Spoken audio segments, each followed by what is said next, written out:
दर्शक नमस्कार, टिबेट टिभीको नेपाली प्रसारणमा स्वागत छ। म लुडो साङपो यस सप्ताहको तिब्बत परमपवन दलाई लामा ज्यू र केन्द्रीय तिब्बती प्रशासनको साप्ताहिक समाचारहरूका साथ उपस्थित भएको छु।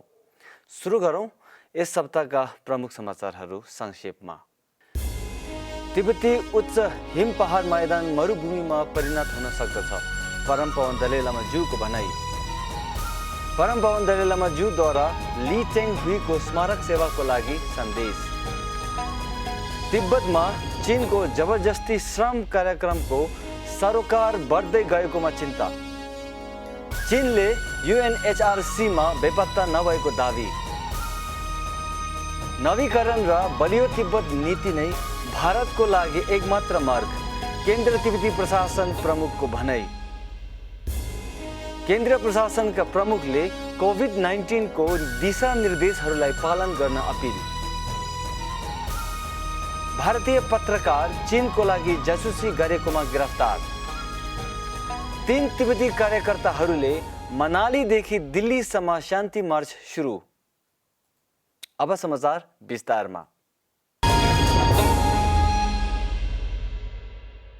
यस हप्ता मंगलबार प्रख्यात मेक्सिकन अभिनेता र फिल्म निर्माता युजिनो डेर्बेजसँगको अन्तर्वार्तामा परमपवन दलाई लामा ज्यूले ग्लोबल वार्मिङ र वातावरणीय गिरावटप्रति गम्भीर चिन्ता व्यक्त गर्नुभयो।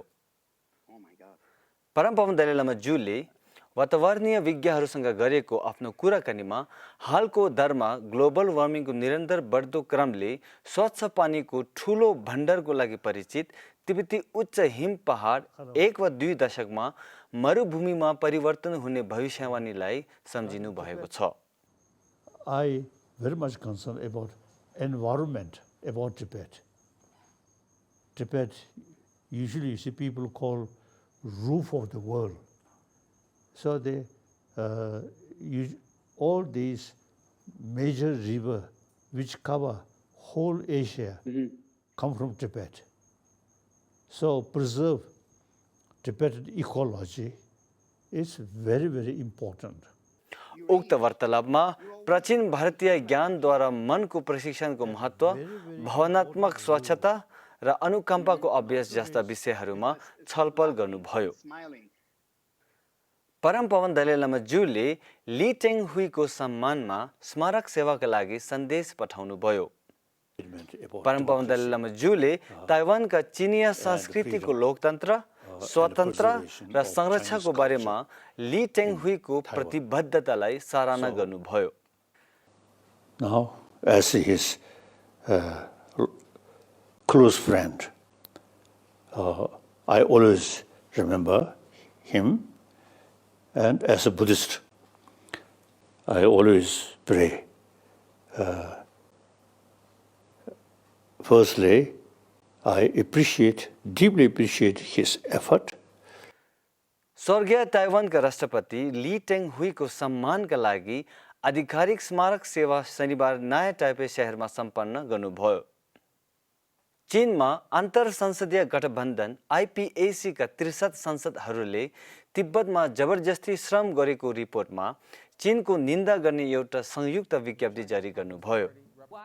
संयुक्त विज्ञप्तिमा व्यवस्थापिकाले आफ्नो सरकारलाई तिब्बती जनताको अवस्थाबारे अन्तर्राष्ट्रिय स्वतन्त्रता अनुसन्धान गर्न पारस्परिक पहुँचका लागि आह्वान गरेर जिम्मेवार व्यक्तिमाथि प्रतिबन्ध लगाउने जस्ता कार्यहरू गरेर अत्याचारको निन्दा गर्न र मानव अधिकारका थप हनन हुन रोक्नको लागि सम्बन्धित सरकारहरूलाई आग्रह गर्नुभयो।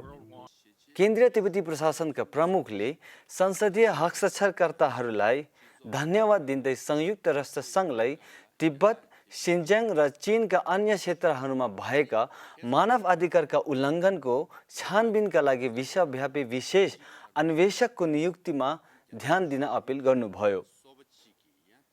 जुन 2020 मा स्थापित चीनका अन्तर संसदीय गठबन्धन संसदहरूका अन्तर्राष्ट्रिय पारस्परिक गठबन्धन हो, जसले लोकतान्त्रिक देशहरूले कसरी चीनमा आवश्यक सुधार ल्याउने भन्ने सम्बन्धमा केन्द्रित गरिएको छ। US, UK, जर्मनी, इटली र क्यानाडा लगायत 16 विभिन्न देशका संसदहरूले संयुक्त वक्तव्यमा हस्ताक्षर गर्नुभएको छ।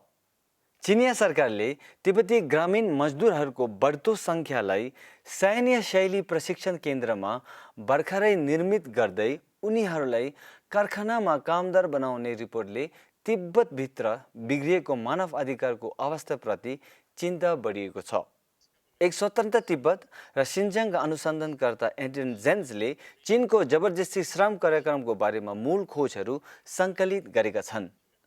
It has been reported that since January till July, more than 500,000 Tibetans have already been trained in this vocational training, and more than 50,000 Tibetans have already been deployed within the Tibet Autonomous Region, and some 3,000 plus Tibetans have already been transferred to other parts of China. So this is a very worrying development for us.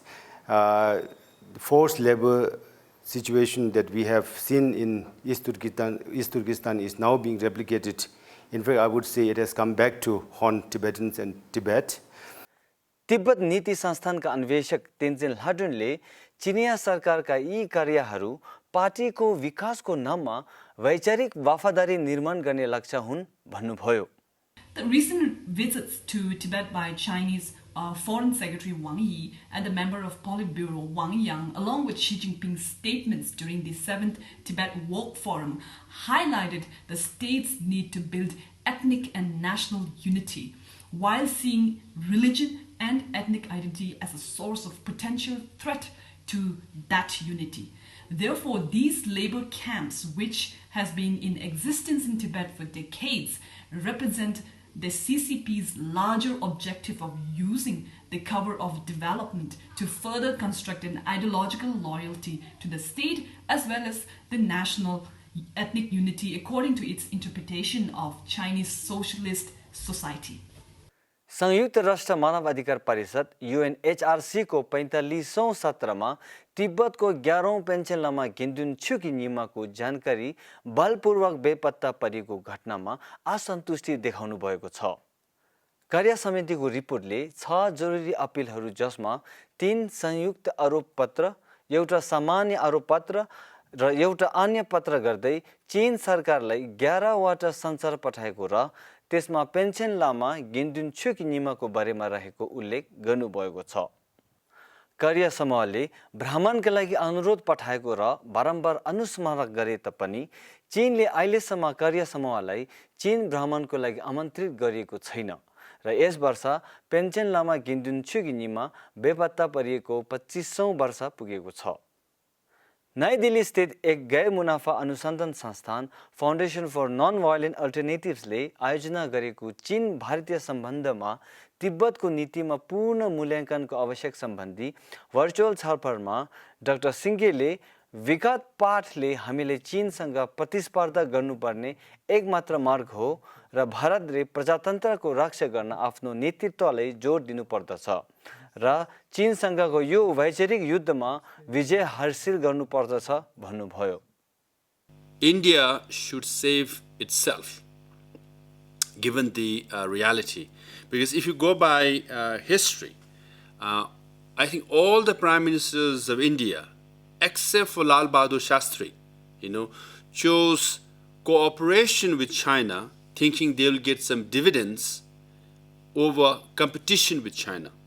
It was Lal Bahadur Shastri who said, I want to recognize Tibetan government exile, I want to do various things for Tibet, but it was short-lived, so he wanted to confront China, but he didn't live long, so that policy never materialized. But all the prime ministers since then and before chose cooperation, and now there's nothing or bare minimum to show for all the cooperation extended by the various leaders of the government of India. प्रख्यात कानुनी सल्लाहकार र अन्तर्राष्ट्रिय कानुनका प्राध्यापक doctor प्राक र अरुणाचल प्रदेशका पूर्व राज्यपाल तथा COAS जनरल JJ सिंहले भारत अन्य समान विचारधाराका देशहरूलाई स्वीकार्न सक्ने ऐतिहासिक र भू-राजनीतिक विवरणको सम्बन्धमा विकास भएको अवलोकन प्रस्तुत गर्नुभयो। कोभिड-19 को भर्खरैका घटनाहरू प्रेसलाई सम्बोधन गर्दै केन्द्रीय तिब्बती प्रशासनका परिसरमा रहेका स्थानीय ब्याङ्कको 2 जना कर्मचारीलाई कोभिड-19 को सकारात्मक लक्षण भएको रिपोर्ट आउनका साथै केन्द्रीय तिब्बती प्रशासनका प्रमुख डाक्टर लोप्साङ सिङ्गेले सबै प्रशासनका कर्मचारीहरूले प्रशासनले निर्धारित गरेको दिशानिर्देशनको पालना गर्नुपर्ने आदेश दिनुभयो। घटनाको खबर पाउने बित्तिकै केन्द्रीय तिब्बती प्रशासनले तुरन्त कन्ट्याक्ट ट्रेसिङ सुरु गर्दै कार्यालयहरूलाई पूर्ण रूपमा तालाबन्दी गर्ने घोषणा गर्नुभयो र यसै बीच जुन कर्मचारीहरूले ब्याङ्कको भ्रमण गरेका छन् वा कोभिड पोजिटिभ लक्षण भएको सम्पर्कमा आएकाहरूलाई परीक्षण गरी सबै कर्मचारीहरू नेगेटिभ पाए। डाक्टर सिङ्गेले तिब्बती जनताहरूलाई ठूलो खतराबाट सचेत गराउँदै चिनिया सरकारसँग सम्बन्धित ह्याकरहरूले आगामी आम चुनावलाई लक्षित गरेको सङ्केत पनि गर्नुभयो। 2018 मा परमपवन दलाई लामा ज्यू र केन्द्रीय तिब्बती प्रशासनको नेतृत्वलाई बनावट भ्रामक लेखाहरूको श्रृङ्खला लेख्ने दिल्लीका एक स्वतन्त्र पत्रकारलाई जासुसी र चीनको एजेन्टको रूपमा अभिनय गरेको आरोपमा दिल्ली पुलिसले पक्राउ गरेको छ। 19 सितम्बरमा जारी गरिएको बयानको अनुसार स्वतन्त्र पत्रकार राजीव शर्मामाथि 14 सितम्बरमा भारतको सीमा रणनीति, सेना तैनाती, रक्षा अधिग्रहण, विदेश नीति र परमपवन दलाई लामा ज्यू सम्बन्धी सूचनाको बारेमा चिनिया गुप्तचर एजेन्सीलाई जानकारी पुर्याएको भारतीय आधिकारिक रहस्य ऐन अन्तर्गत आरोप लगाई पक्राउ गरेको छ। उनको पक्राउमा राजीव शर्माले मिडिया परिचय पत्र प्रयोग गर्दै परमपवन दलाई लामा ज्यूको छवि बदनाम गर्न, केन्द्र प्रशासनका नेतृत्वलाई प्रत्यायोजन गर्ने र आर्थिक प्रोत्साहनको बदलामा चिनिया गुप्तचरका लागि संवेदनशील जानकारी सङ्कलन गर्ने काम गरिरहेका कुरा पनि प्रकाशमा आएको छ। यस हप्ता बुधबार कुल्लू मनालीको 3 तिब्बतीवासी छिरिङ वाङतु, छिरिङ तुन्टुप र छुङताकले उत्तर भारतको मनालीबाट भारतको राजधानी नयाँ दिल्लीसम्म एक स्वैच्छिक शान्ति यात्रा सुरु गर्नुभएको छ। उनीहरूले नयाँ दिल्लीको चिनिया दूतावास कार्यालयमा आफ्नो याचिका पेश गर्नेछन्, जसमा चिनिया सरकारले परमपवन दलाई लामा ज्यूलाई तिब्बतमा फर्किन, मध्यमार्ग दृष्टिकोणमा आधारित तिब्बत मुद्दाको समाधान र सबै तिब्बती राजनीतिक कैदीहरू र पेन्सन लामा सहित बिना शर्त रिहाइको आह्वान गर्न आग्रह गरेका छन्। ब्रसेल्समा रहेको नाउ भन्ने अन्तर्राष्ट्रिय आन्दोलनले 24 घण्टाको म्याराथन कार्यक्रमको आयोजना गरेको छ र चीनको अन्तर्गतमा रहेका उत्पीडित राष्ट्र र क्षेत्रहरूलाई उजागर गर्न छलफल गर्नुभएको छ। तिब्बत, ताइवान, हङकङ, पूर्वी तुर्किस्तान र दक्षिण मङ्गोलियाका मुद्दाहरू मुख्य थिए। तिब्बती समुदायमा लोकतन्त्र कसरी सुरु भयो भन्ने बारेमा बोल्न प्रतिनिधि चसी फुन्चोकलाई आमन्त्रित गर्नुभएको थियो र उनले विस्तृत विवरण दिँदै तिब्बती प्रजातन्त्रका विभिन्न चरणहरूबारे बोल्नुभयो। हवस् त, आजको लागि साप्ताहिक समाचार यति नै। अर्को सप्ताह फेरि भेटौँला। तसिदेलेक नमस्ते।